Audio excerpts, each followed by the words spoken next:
All right, welcome everyone. My name is Pamela Delaney and I am the Dean of Graduate Admissions here at Prescott College. Welcome to the Impact Career Series. This is our second in a series of 8 sessions.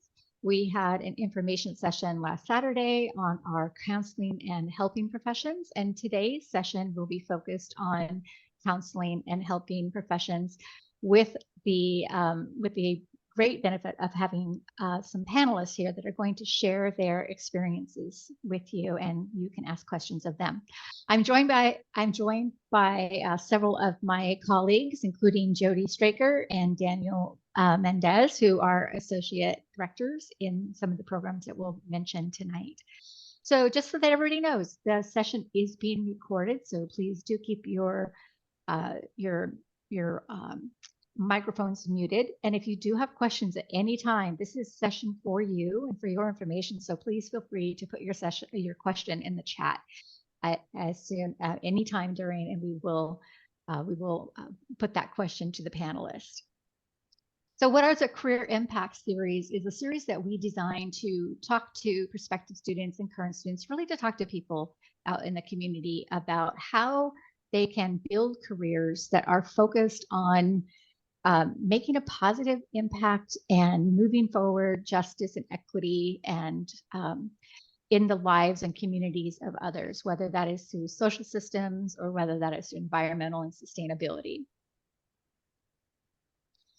And today's session focuses on counseling and helping professions. Helping professions is a wide range of professions that are focused on helping individuals and communities in a ethical and inclusive manner. The primary ones that we will be talking about are related to programs that we offer here at Prescott College that can help prepare you for these type of impact careers.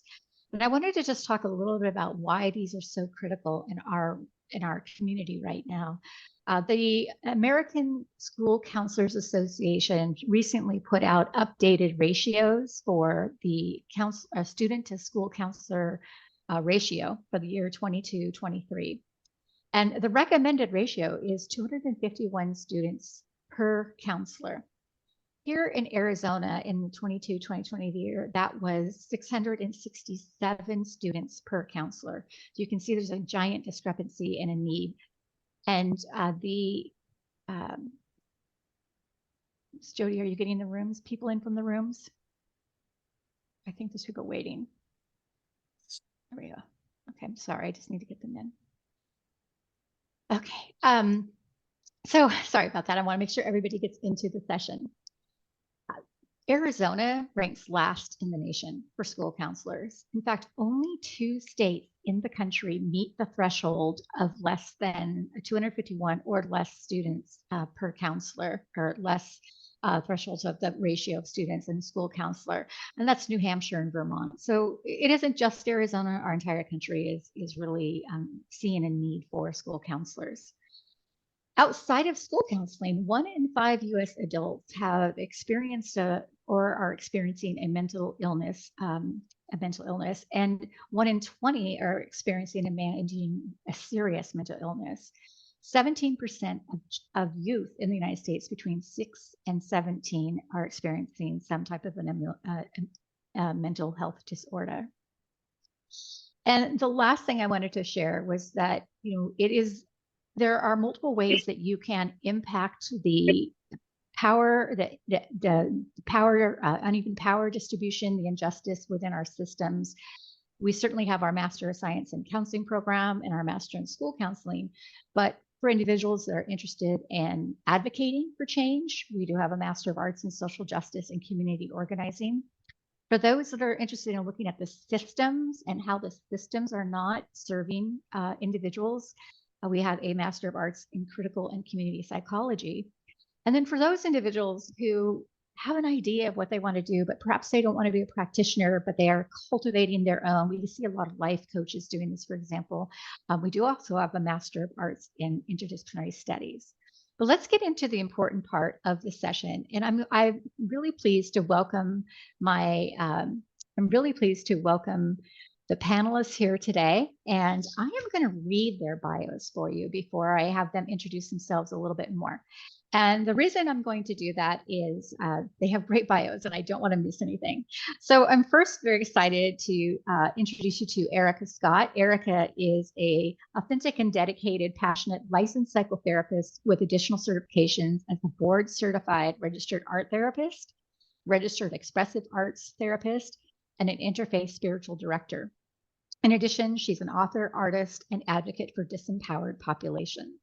Dr. Scott is a healer who walks the fine line between mysticism and evidence-based psychotherapy. For 39 years, she's worked with those who struggle with substance and behavioral use disorders, survivors of trauma, complex trauma, torture, disassociation, victims of sex trafficking, and ritual crime. She's an honorary fellow for the International Society for the Study of Trauma and Dissociation, excuse me. Her commitment to health and wellness and art as a medicine includes experiential teaching for medical doctors in Andrew Wells University of Arizona Center for Complementary Medicine for 8 years, professional clinicians and the public, and her own public health journey. Her investment in social change via the arts across the world includes travel, presentations, collaborations, and culture exchange in 4 continents. Her worldwide creative and spiritual workshops bring hope and healing to diverse populations.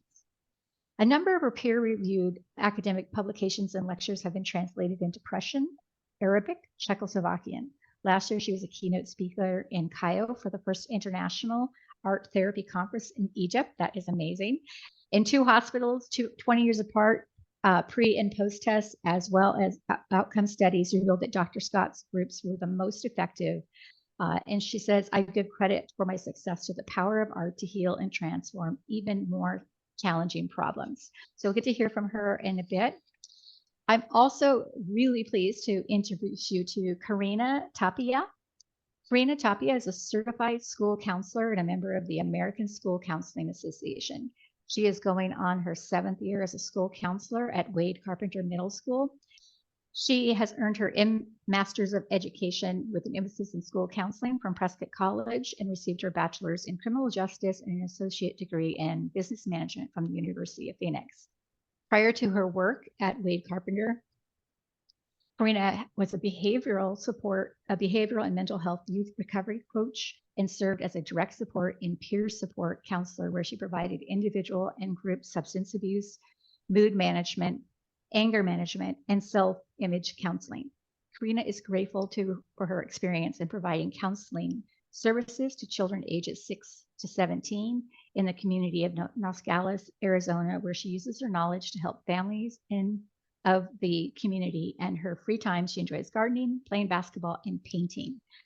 And we have a third panelist. I want to make sure that she is here, and I'm not quite sure, so I'm going to call out Julia. Are you online? Well, I'm going to introduce Julia since we had some login information, and hopefully she will be logging in soon since we had some technical challenges. And so when Julia joins us, a little bit about her.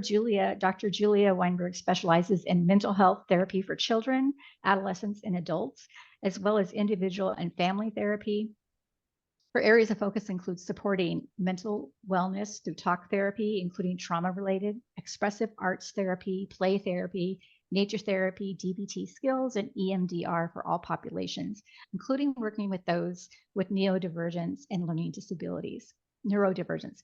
Her work also focuses on individualized treatment planning and collaboration with other providers. Dr. Weinberg received a MA in counseling and psychology from Prescott College, a PhD in education, cognitive development from the University of Nevada, Reno, and an MA in elementary education. So we have 3 incredible professionals here who are there to share their experience with you. And what I'd like to do next is I'm going to end this slideshow so that we can all see each other a little better. And I'm going to ask each one of the panelists just to chat a little bit about their background. I know I gave them a profile, but I do also want to mention all 3 of our panelists are alums from Prescott College. We're very excited to have them here today. Dr. Scott, would you like to introduce yourself and talk a little bit more about your background that might not be in your bio? So hello and good afternoon. I'm delighted to be here. I used to be a core faculty member for Prescott College in the year 2000, 2001, 2, and 3. I think I started in 1999, the year I finished my doctorate. So I have a special place in my heart for Prescott College, even now after all these years. So I began in a non-traditional way to be a counselor. I was hired with a master's in education and virtually no experience in counseling. I don't always tell this story because times are very different now. That probably couldn't happen today, but I was hired. There weren't enough therapists. The field was growing exponentially. And I was hired to be, again, a drug and alcohol counselor in a 200-bed hospital. And so at one point, I asked my supervisor for some advice, and he turned to me and he said, "You're an artist. Why don't you use art?" And he handed me a box of crayons, which I would never use today, and basically shoved me into a family. It was a family workshop, so it was several families. And I had asked him about a directive, and he said, "Well, why don't you have people paint their overworld, their middle world, and their underworld," which actually is quite a shamanic directive. So I go in with my crayons and I ask them to do the directive, and my world was changed because I looked at the art and I could see so much more than what people were saying. So I understand that today, that we have fewer defenses around what we portray in art, in part, but not only, because most of us haven't taken an art class since 3rd grade. But this still works with very skilled artists, that the art seems to bypass our defenses and our ego and take us directly to where we need to go for healing. And I have used art. I had been a professional artist, but since that time, I've used art in my own healing, but I use it with every client. And it doesn't matter if the person hates art, hates me, hates everything about it, hates writing, hates poetry. It changes their lives. So there's a myth that to benefit from the creative arts, that people have to have a talent for art. That's not true. They have an interest in art. No, that's not true. That they have to like art. No, that's not true either. A joke, but it's not entirely untrue when I'm asked which clinical population is counterindicated for art therapy. And I say professional artist. By that, I mean they tend to be too invested in how art looks. They're too invested in the final product. They're too invested in impressing me with their skill, because it's not about skill. And so with professional artists and medical doctors, which can be really, really a block population, I usually have them use their non-dominant hand or any other way to bypass that message that we've all internalized, that you have to be, as I say, Michelangelo the first time you pick up a crayon.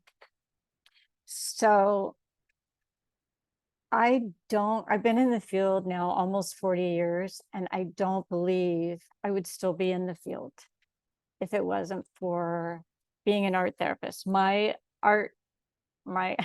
almost called my counseling office my art studio. It is my art studio.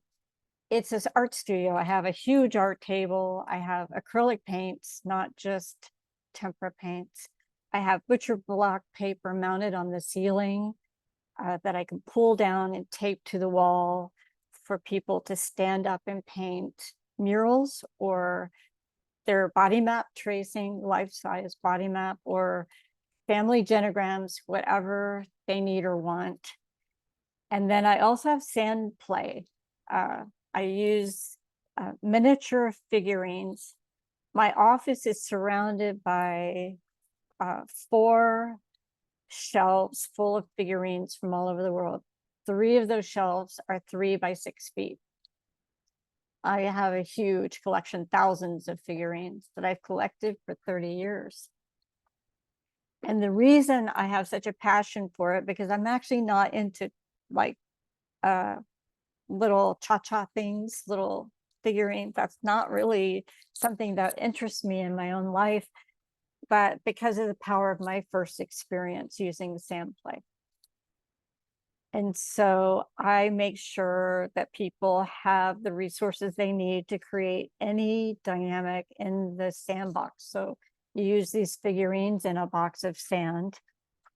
And I want to be sure that if someone wants to portray an inner dynamic or inner conflict, if they want to portray a family dynamic with their whole family, or a trauma or an addiction and the consequences of their addiction, that they have everything available. I also have quite a bit of shamanic and all kinds of figurines representing every possible religion in the world. So I have worked hard to make sure that my collection is not biased in any way, except that I probably have more fetishes, like shamanic fetishes and figurines, than just about anything else. But I have a lot. I also have gems and crystals and feathers, and I really have just about anything you could imagine. What I've noticed is, especially with, well, let me clarify. I see a similar type of denial between people that have substance use disorders and trauma. And it functions sort of like this. Dr. Scott, I only had 1 drink. I don't know how I have a DUI. Or when talking about family systems, I was only molested once. It wasn't a big deal. And there's a parallel. In my experience, the worse the trauma, the greater the addiction about substance use disorder and mental health. And so I was working with a client who had failed treatment 15, 16 times, residential treatment. I tried to keep him from being added to my group because he had such a history of violence. It was an amazing interview where I said, if you scare anyone in my group, if you scare me, we call it, you don't. And I won't ask the staff for help. And he sort of smirked. I said, I will call the police. And so he had a wonderful experience. And what I asked him to do in the tray was portray, and I have permission, written permission, to tell this story. I asked him to portray the consequences of his addiction. So it included car wrecks. It included knocked over trees, other wrecked cars, nurses, doctors, ambulances, police, you name it. It was all there.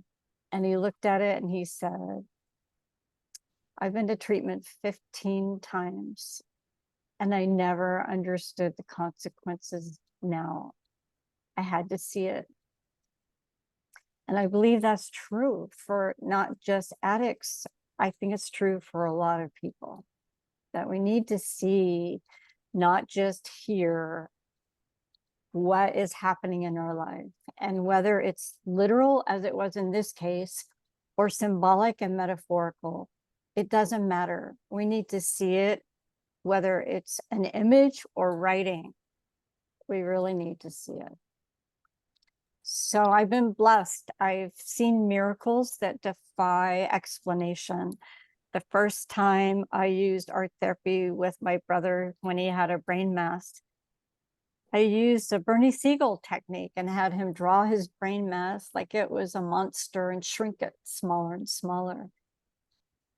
And his brain mass disappeared overnight. So I don't fully understand that even now after years, 30, 40 years of study, but that inspired me to study because it's so powerful. So Wow. I share that with you to inspire you. This isn't always the easiest field. We tend to be understaffed. We tend to be underpaid. We tend to be heartbroken over the state of the world and people's lives. But I have no regrets. I'm really, really grateful for the opportunity I have had to serve and to be present and bear witness for people's suffering and their transformation into wellness. So thank you. Thank you, Erica. That's just there are so many questions I know that are going to come from your introduction. So thank you so much. Thank you.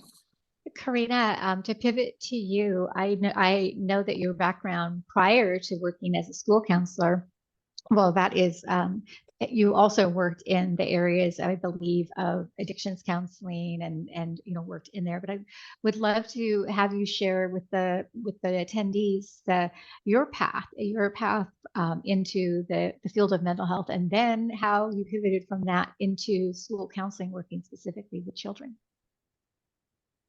Right after my bachelor's degree in criminal justice, I actually interned for a year at the juvenile probation office here in Santa Cruz County. And I met a lot of adolescents that really just wanted to be heard. They wanted someone to listen to their story, to kind of guide them. And I really enjoyed building these relationships with these kids and seeing how they grew and learned from their mistakes and tried to do or try to be better. Some of them kind of went downhill, and it was just based on, their family's background and the support that they didn't really have. And I tried to be that support that they needed. And from there, I ended up meeting people here in my community, and I was offered a position in behavioral and mental health. And that's where I started counseling. So I worked for Community Health Associates for about maybe 3 years.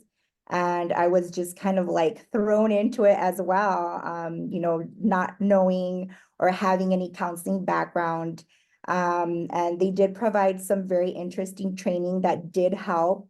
But a lot of these kids too, you get to know the families, you go visit them at their homes, you see how they're living, you're seeing how the parents interact with them, and you kind of end up becoming a little bit, or a part of that family, because you see them so much and you visit them sometimes on a weekly basis, maybe twice a week. And I was providing these groups to these also adolescents, but I also had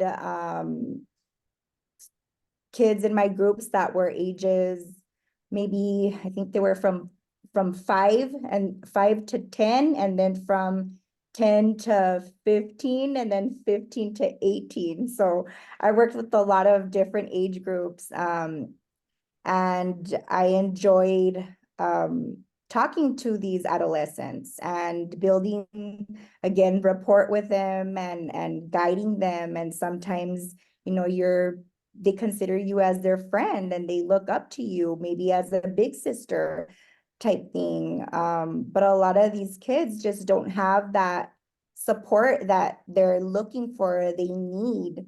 And as a lot of counselors see,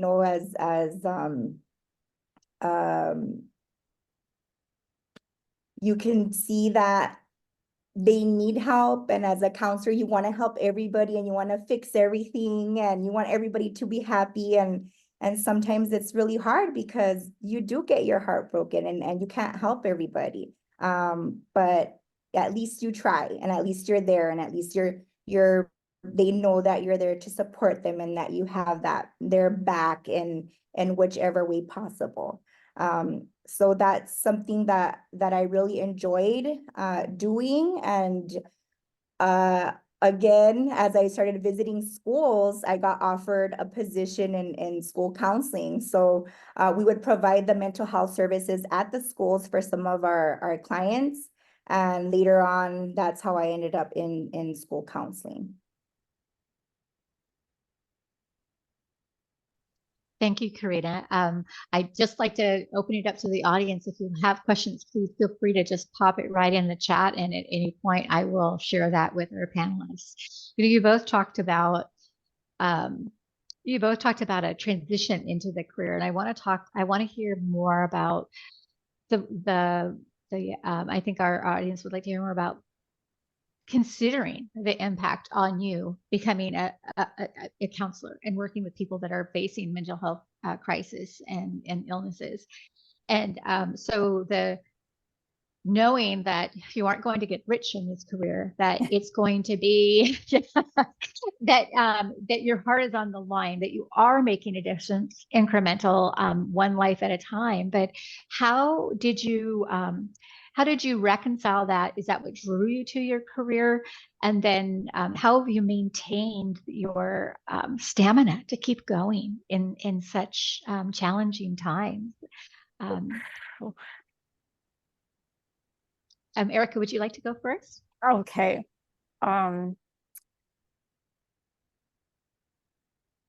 For me, I think the greatest stress, more than client struggles or trauma or dysfunction, has been the dysfunction in treatment centers. And so the politics, and I almost did my research. I did my research on profound self-mutilation by women who are dissociative identity disordered. But I considered doing research on burnout. And in doing so, I read quite a bit about nurses, and especially nurses in emergency rooms, to find that that's their opinion, that it wasn't the client care, direct care, that stressed them out as much as the hospital administration and their the chaos around that, the politics around that. So there have been times I have needed to take breaks from rehab because it's more dysfunctional than my own family, which is hard to imagine. I've also done a lot of personal work. In fact, I started doing personal work, personal healing, before I became a therapist. And that's not common. And it was less common. It's more common now, but it was less common 40 years ago that someone did their personal work, or at least a big chunk of it, before they started working as a therapist. And actually, that's one of the best training tools and stress reducers I can recommend. So when I was core faculty in Tucson, I had all of my grad students go to 12 sessions of counseling. And so they complain like everybody else. It's too expensive. I'm too tired. It's not really helpful. And I said, sounds like every client I've ever talked to just about. So figure out why that's not true and go. And so personal counseling, personal social engagement, being involved in activist groups, really, really a good thing to do. I'm a board member for the Global Art Exchange for Peace that's in Tucson. And my dear friend, Catherine Jostin, in fact, Angelina, you might want to get in touch with her, has this most amazing global art exchange for peace. And that lightens my heart.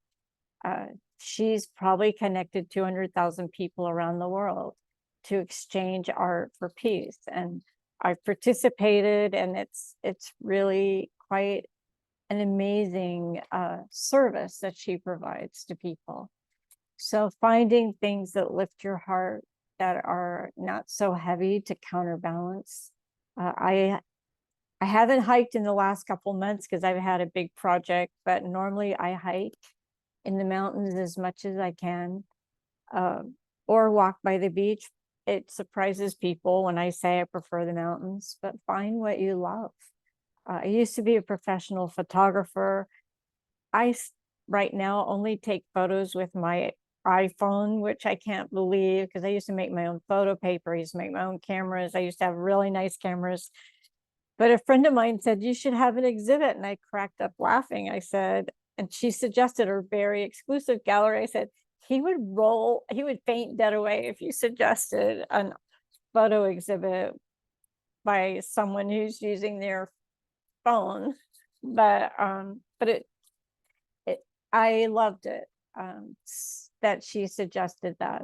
I actually had my first one-woman show in a museum when I was 25. So that was a whole different world. So I think for me, and I actually don't care what religion you are, but for me to pray every day helps.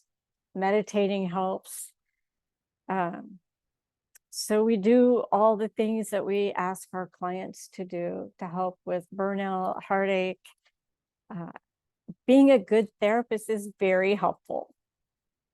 I one time listened to a psychiatrist, Young, talk about how many of their clients in this eating disorder program were dying and how many relapses there were. And she sounded nearly suicidal. And I looked at her, I said, if I worked for that program, I would be suicidal.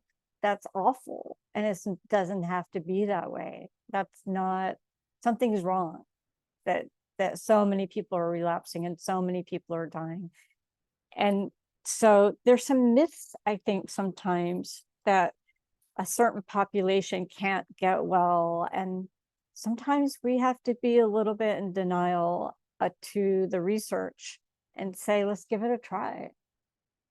But doing good work, doing good therapy, watching people heal, that is very helpful.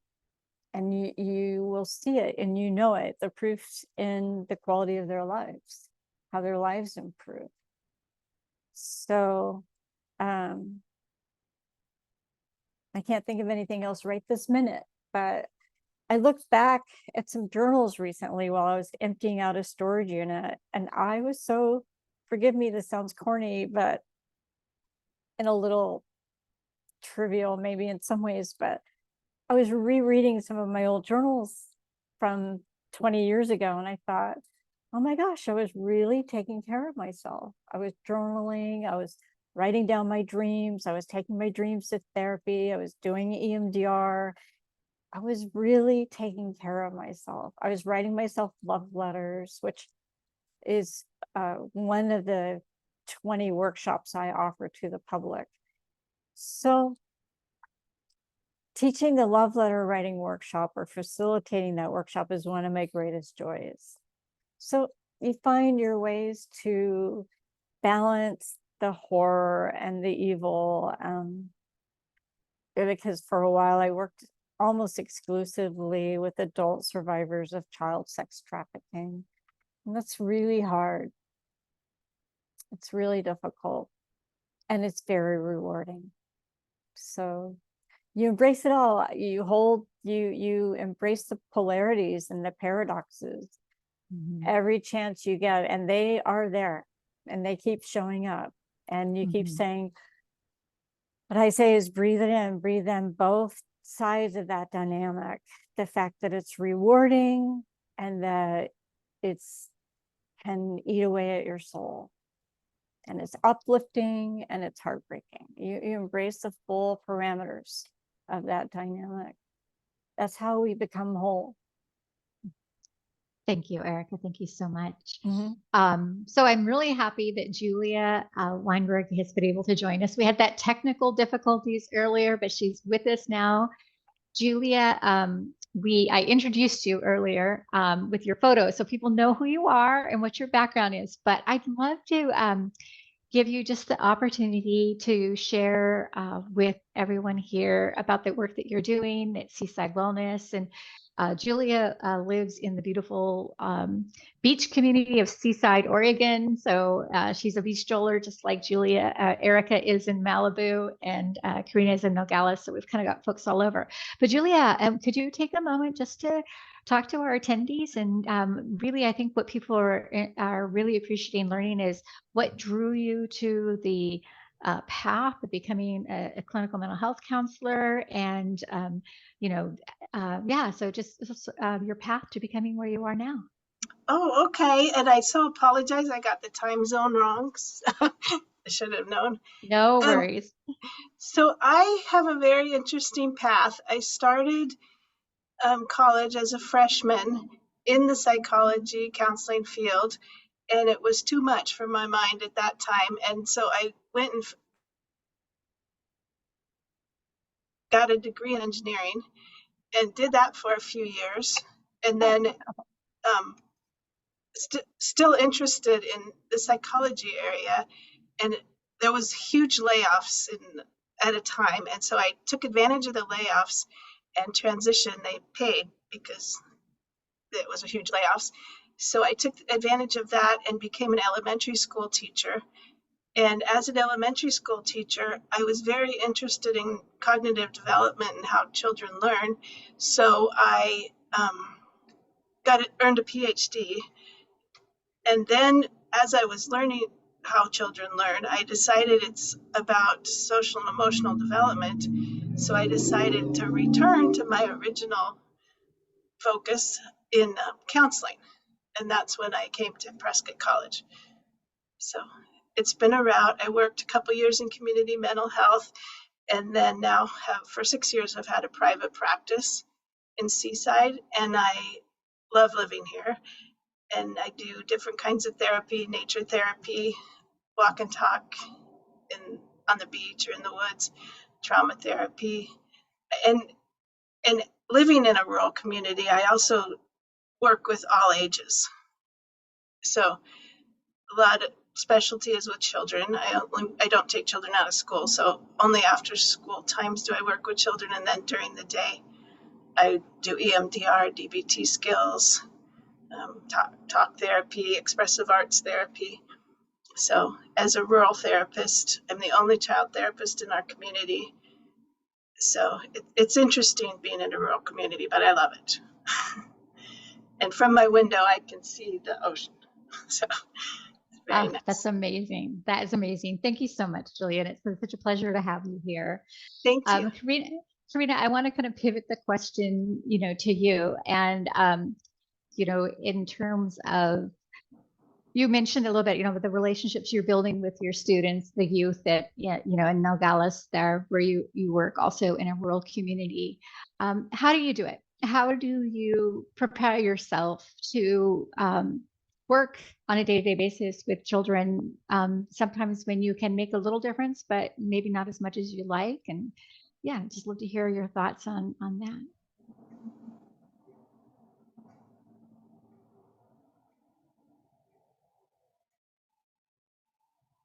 I think you're still on mute a little bit, Karina. There you are. Getting a weird message that I couldn't unmute myself. Okay, so I am very involved in the community. I was a basketball coach at our recreation center. I'm very involved at my school where I work at. I even have, we call it the tiendita. It's a little store that we have, and I sell little goodies to the kids in their lunchtime, and that has helped me really connect with them.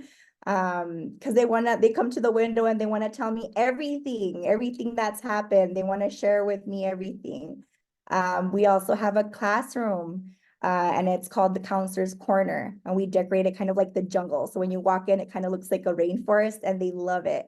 And they know that that's their safe space, and they can go in whenever they want. If they're having a bad day, if something happened at home, if their friends are being mean to them or they're being bullied, and they know that they can always come and and talk to us. We always make sure that we make that time for them. If we're busy with something else, we tell them, we'll call you back in a little bit. We always go into classrooms, so we give classes as well. We start with power schools. We talk about GPAs. We tell them how to read their report card, how to keep track of their improvements. We also give bullying classes and respect. We talk about consequences that can happen in school and outside of school. That way they're aware of, what happens if they continue bullying, and how we have to help these bullies, and how we have to help the victims of the bullies. So we talk about, the golden rule. We also give classes on careers, because we do focus on academics a lot. And we talk about, trade schools. Maybe college or universities isn't an option for them. Maybe they do want to just, skip all of that and get into a trade school. So we do trying to find, ways for everybody. We talk about financial aid. And then we also have a county counselor that comes in once in a while, and he's from a Gear Up program. And so he talks to them a lot also about careers, and he helps them.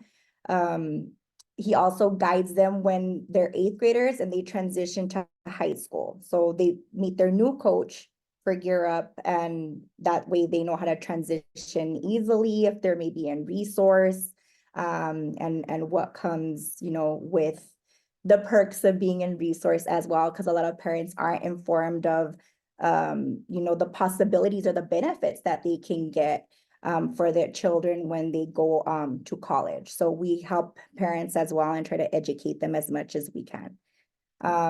And sometimes, as Dr. Scott said, you do get your heart broken, and in order to stay motivated, it's just the little things, the fact that the kids want to come and tell you everything and share their stories, what happened to them on the weekend, that they have that confidence to come up to you and share some personal stories, because a lot of things that, some kids go through aren't, they don't have a perfect life. They have a horror story to tell you sometimes, and you just have to listen and figure out a way to help them and use the community resources that we have here in Nogales. And sometimes it's hard because we are limited. We only have maybe 4 or 5 agencies that we can reach out to. We're a community that's right on the border of Nogales, Mexico, and Nogales, Arizona. So sometimes if we do have to call and, report a neglect, there's that risk of them never coming back from the border, of the family just staying over in Mexico. So you have to worry about, what's going to happen. Is he okay, or is she okay? How are we going to help them? Maybe the family can't afford to have, therapy here. Maybe access isn't, they don't qualify for access. So then we have to start looking in Mexico. Okay, what agencies can we offer them in Mexico? What do they have over there? How can we reach out over there to Mexico? So that's a challenge for us here on the border.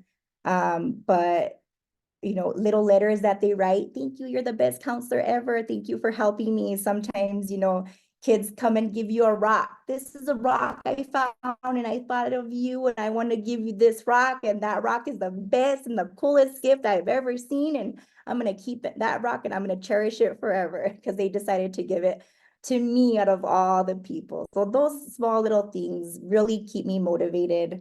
Sometimes they paint a picture in art and they want to give it to you. So those are the little things that make it worth it for me. Thank you. Thank you. And we're nearing towards the end of the hour. So if anybody does need to leave, please feel free to let us know and to drop out. We'll keep recording as long as the panelists are here. I did have a question in the chat that I wanted to mention. And it is, does anyone use mental health apps or any new technology? And I'd like to kind of add to that. So, is there something cutting edge that you're using in terms of technology to help you with your practice? And or is there one method of working with your clients and your students that is that you're finding really effective right now that maybe somebody wouldn't have thought of in the past? So it's kind of like that leading edge. What are you doing? Erica, would you like to go first? Oops, someone get you off mute there.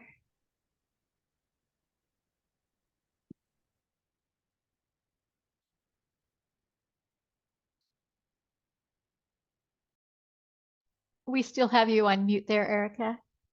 I know technology. It's a Okay. joy. Thank you. So two things. There's several reasons I avoid technology. So one I think we're is, having some technical oh, difficulties. can you not hear me now? While You you should be able to hear me now. yeah, we can't hear you. Really? Okay, hold on. That's strange, Pamela. I can. Oh, you Okay. can all hear each other. You just can't hear me. Can you? I can hear you too, Pamela. I can hear you and Erica. Okay. Did you actually? There we are. You hear Okay, me that now? was that Okay. was me. Okay. It's all you. Thank you. So I avoid technology for a couple of reasons. One is some of my victims of sex trafficking believe that they are being tracked, and it's possible. And so I don't know that I can secure enough online to protect them. So I do paper. I do a lot of paper, and it's tedious. I wish I could do more, but I'm just not confident. And I've seen enough where I've had enough clients that are hackers that I'm not sure. So I avoid it. And then the other is that I think people are starved for kinesthetic, visual, multi sensory experiences. And so my office is kind of old fashioned. I mean, they have the sand play, they have the figurines, they have all kinds of art supplies, sculpture, acrylic, you name it. And we do things in nature. And I find the depth of the healing is really quite profound. So those are two reasons I avoid technology. Would I be making more money? Would things be more streamlined if I use more technology? Yes. Quite frankly, I would be doing. But I'm stubborn. So that's what I'm doing. I was charging more before the fires and before the pandemic. And so while I've been underpaid most of my career, I was making $350 an hour. I'm still making $250 to $300 an hour. So I can't say I'm doing badly. I cannot complain. At the same time, if I streamline with technology, it would make a big difference. I know that. I'm really clear about it. But that's my ethical choice. Right or wrong, it's still my ethical choice. And I think that there's something to be said for that human connection that continues. Yeah, absolutely. We're so hungry for it, especially since the pandemic. Julia, what have you used in terms of technology or other methods to reach your population?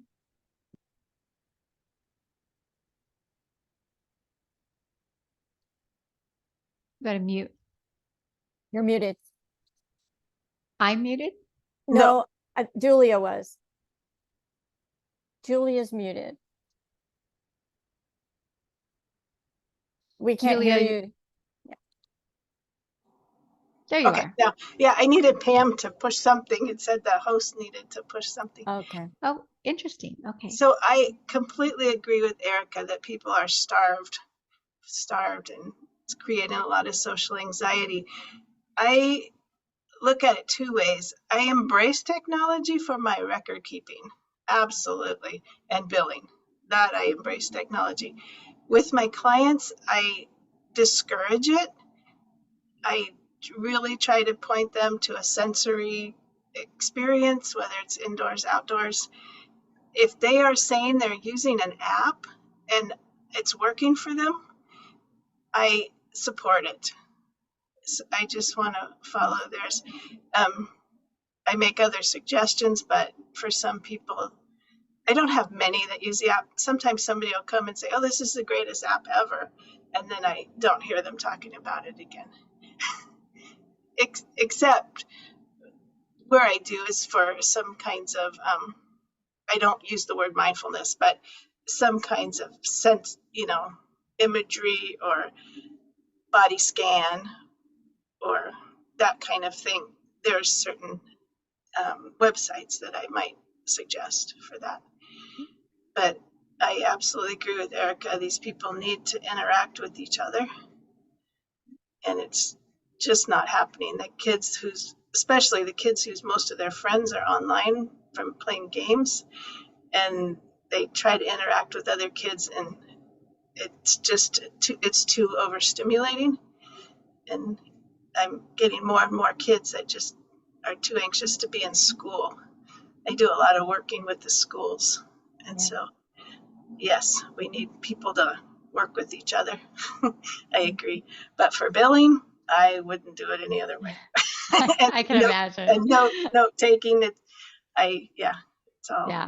all in a cloud. Yeah, there are some resources out there for note taking. Yeah, so like the Say It software and things like that help transcribe your, help with your transcription. I don't use transcription. So when I meet with somebody, I need to write a progress note, and then I need to submit it to insurance if they have insurance. Most do. Yeah, I don't do anything with AI or chat. Sometimes I do take notes with a Apple Pencil and an Apple iPad. I'll jot down things because I can put it right in my electronic records program, and it saves it right away, and then I'll go back later and write more on the note. Yeah. But no, I have not gone into that realm, and it's not on my radar. Okay. Thank you. Thank you. Karina, children are so used to being online, like Dr. Weinberg said. And so, how do you pull them away from that to engage with you? But then are there ways that you're also leveraging that to engage with you?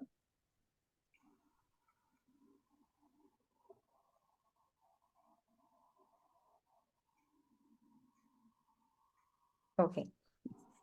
I do like to use technology a lot. So that's my thing. We do go into classes. Like I said, I love to give classes. I love to be one-on-one in front of the students and educating them about mental health, about academics, but I do like to use a lot of activities. So I have a website that I created in Prescott when I was taking my master's, and I kept it ever since, and I just add on to it. So that is something that the kids absolutely love. If we have Red Ribbon Week, I post little activities on there for them, and then we do them as a class. So everybody has their own little activity. I have this one activity so that I can get to know each of my students, and I save everything so that when I talk to them, I kind of remember, okay, this kid likes this, and he likes anime, and everybody's different. So I have an activity that I created with my Bitmoji, and it's a locker, and they have to decorate their locker. And I have a list of things that I want them to put in their locker, like what's their favorite animal, maybe they have a favorite sport. So they have to decorate it. And we use a Google Classroom, and each student has an account with our school. So I just post the activity there. I post the link to my website there, and they just love it. And I really like it because I can save it. And when I'm looking for the student, I just put their name in, and I can find their little locker, the activity that they made. So that's something that I really enjoy doing with them, and I like to use that a lot. That's great. That's so clever. And I love that idea.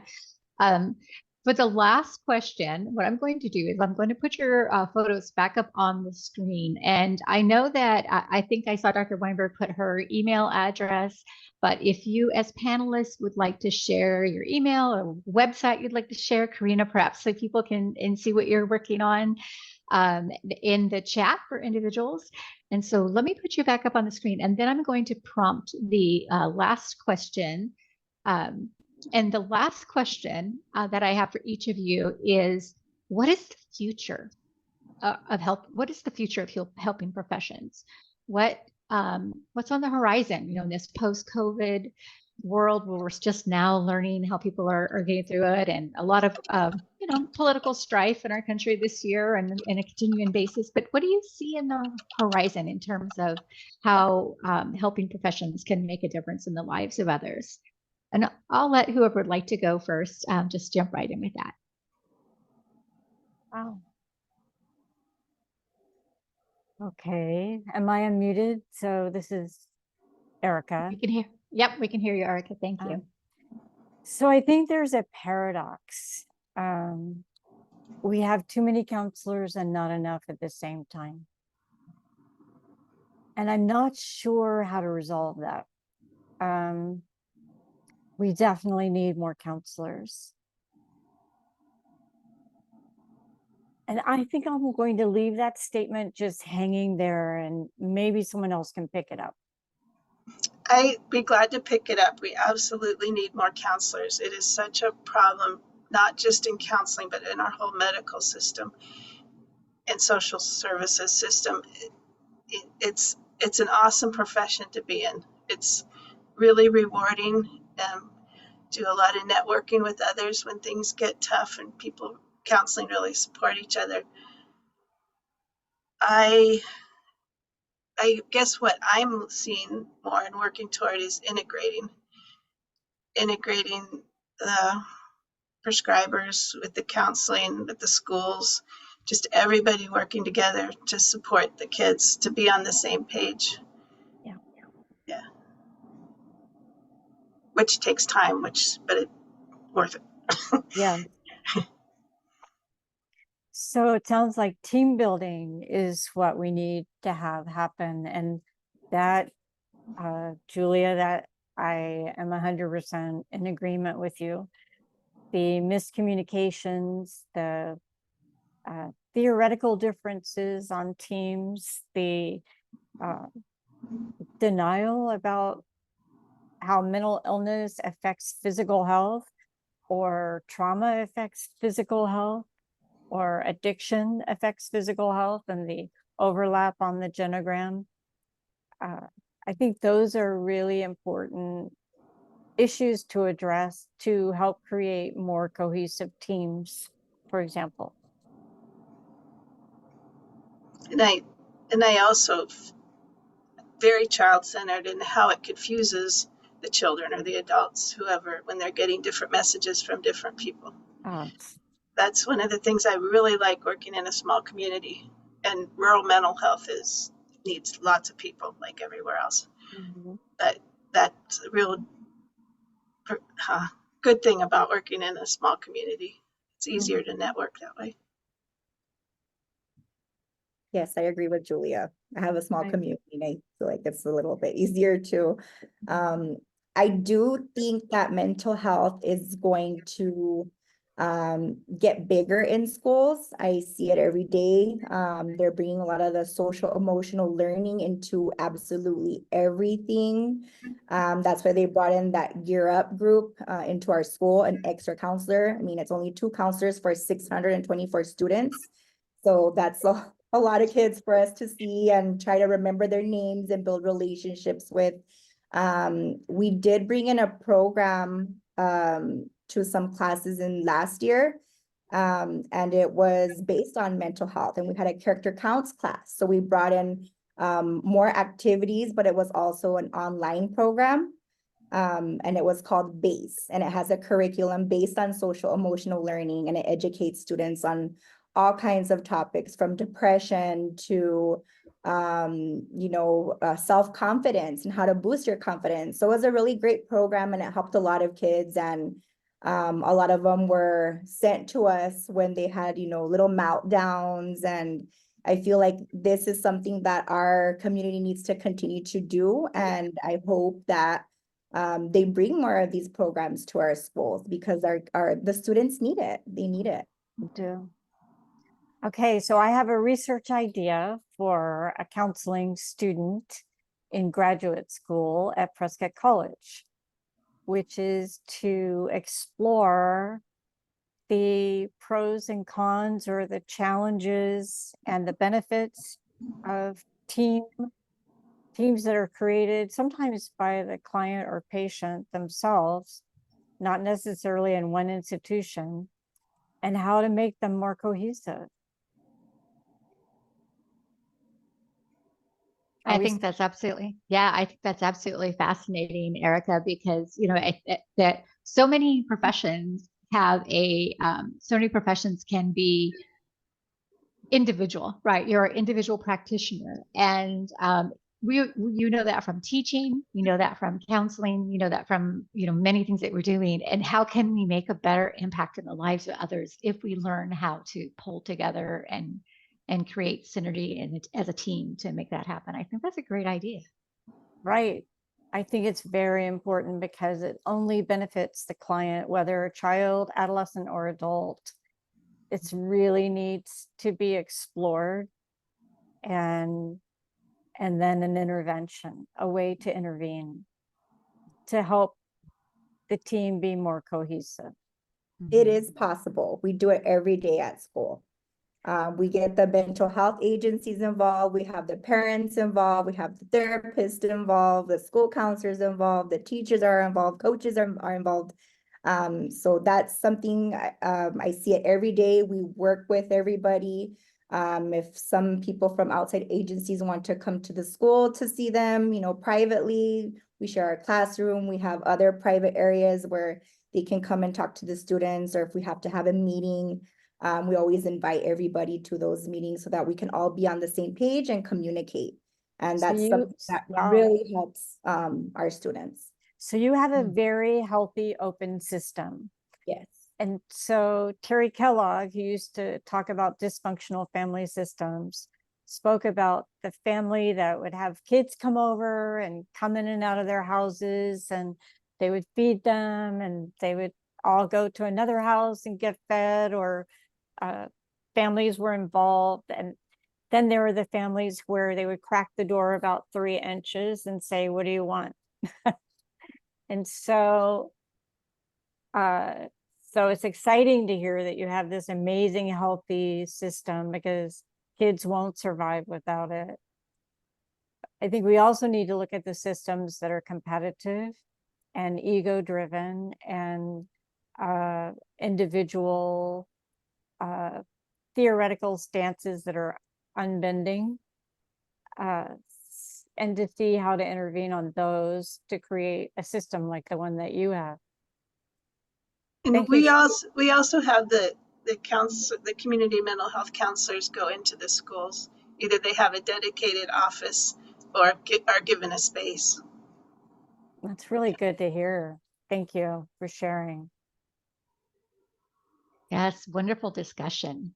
I am so thankful for the three of you for your time and expertise that you shared with our attendees today, and your inspiring stories, and just really thank you for the very hard work that you do in our community. So what I'm going to do next is, well, first, also, I want to thank Angelina for her great comments, Daniel for your questions, Jody for hosting, and Mary for all that troubleshooting with technology. But Dr. Scott, thank you so much for your time. Dr. Weinberg, thank you so much for your time. Karina, it was such a pleasure. Thank you for your time. I know you're all very busy.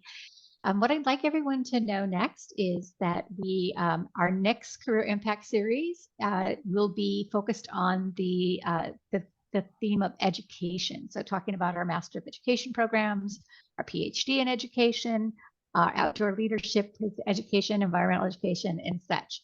So that is coming up, and that will be in March. So there is information there with the QR code if you want to take a picture and And yeah, so thank you, everybody. I hope everyone has a wonderful night. It was great to see you. And yeah, I will let everyone have a nice evening. Thank you for so having much. me. Thank you, Pamela. Bye-bye, everybody. Thank you. Bye.